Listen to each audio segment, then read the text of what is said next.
আজ তোমাদের সাথে ইলিশ ভাপা রেসিপিটি শেয়ার করব। এইভাবে ইলিশ ভাপা বানালে এক থালা ভাত নিমেষেই শেষ হয়ে যাবে। চলো তাহলে রেসিপিটি দেখে নেওয়া যাক। এখানে আমি 6 পিস ইলিশ মাছ নিয়ে নিয়েছি। এবার ইলিশ মাছের মধ্যে হলুদ দিয়ে দিলাম আর দিয়ে দিচ্ছি নুন। এবার নুন আর হলুদটা মাছগুলোর সাথে ভালো করে মাখিয়ে নেব।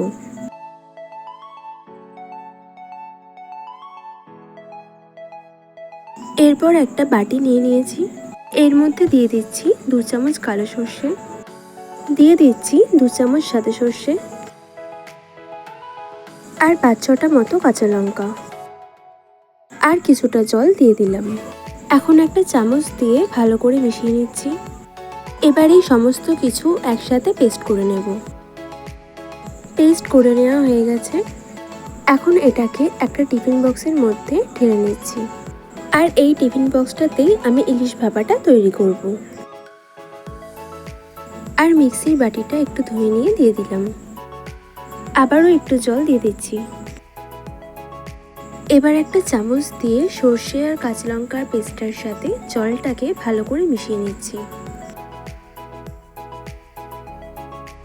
এবার নুন হলুদ মাখানো ইলিশ মাছগুলো এক এক করে এর মধ্যে দিয়ে দিচ্ছি।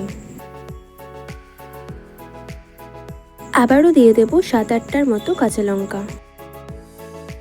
এরপর দিয়ে দিচ্ছি হাফ চামচ নুন। আর নুনটা তোমরা তোমাদের স্বাদ অনুযায়ী দিও।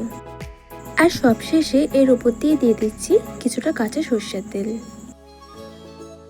আমি আবারও একটু জল দিয়ে দিলাম। এবার এই সমস্ত কিছু চামচ দিয়ে ভালো করে মিশিয়ে নিতে হবে।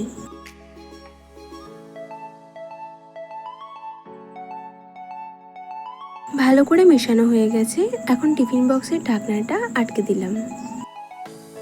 এরপর একটা কড়াইতে বেশ কিছুটা মতো জল দিয়ে দিচ্ছি। আর জলের মধ্যে একটা স্ট্যান্ড বসিয়ে দিলাম।